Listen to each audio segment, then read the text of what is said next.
ভাই, বাস্তবে একটা সত্যি কথা বলি, আমরা পুরুষ মানুষ আসলেই বোকা। সমাজে পুরুষ মানুষ আসলেই বোকা। আমাদের এই সুন্দর হাত নষ্ট কইরা নারীর হাত সুন্দর করি।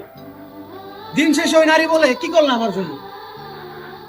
পুরুষ কখনো নারীর কাছে সুন্দর জামাই হইতে পারে না। পুরুষ কখনো বাবা মার কাছে সুন্দর ছেলে হইতে পারে না।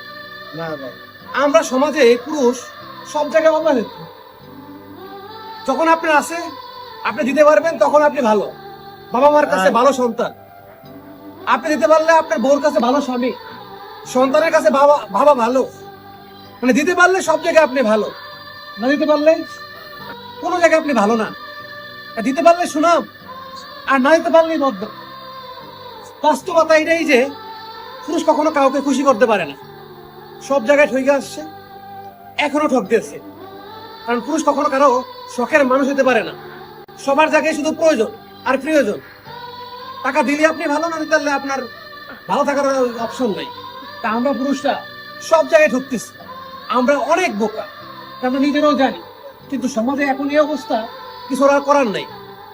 পুরুষ কখনো বাবা মার কাছে, নিজের বউয়ের কাছে ভালো স্বামী বা ভালো বাবা মার কাছে ভালো সন্তান হইতে পারে না। এটা কথাটা কি 100% রাইট? রাইট ভাই, ঠিক আছে। 100% কথাটা রাইট। যদি ভিডিওটা ভালো লাগে অবশ্যই লাইক করবেন, একটা শেয়ার করবেন। ধন্যবাদ।